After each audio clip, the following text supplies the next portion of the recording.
Benedict, may panibagong update ba ang Department of Justice patungkol sa kinaroroonan ni Senator Bato de la Rosa? Patuloy pa rin ang paniniwala ng Department of Justice na nasa Pilipinas pa rin si Senator Ronald Bato de la Rosa.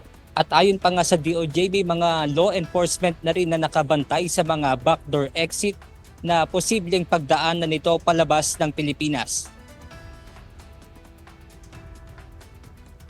Patuloy ang ginagawang paghahanap ng mga otoridad sa kinaroroonan ni Senator Bato de la Rosa. At dahil itinuring na ng National Bureau of Investigation na armed and dangerous ang senador, planong makipag-usap ni Justice Secretary Frederick Bida kay Philippine National Police Chief Police General Jose Melencio Nartates Jr. para sa revocation ng lisensya ng mga baril na pagmamay-ari ng senador. I expect that the PNP should have done that yesterday, and I'll give a call to the PNP. Basically, there's an arrest warrant, and the PNP, gun ownership and having a license to gun ownership is not a right but a privilege. At any time, the state, the republic, should not be have its tools and its mechanisms limited. I'll talk to General Nartates about that, and I expect that it should be revoked as soon as possible time.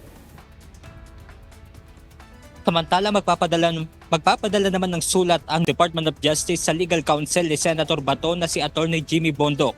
Ayon kay Secretary Bida, ihilingin nila sa abogado na makipag-cooperate ito upang ituro ang kinaroroonan ni Senator De La Rosa.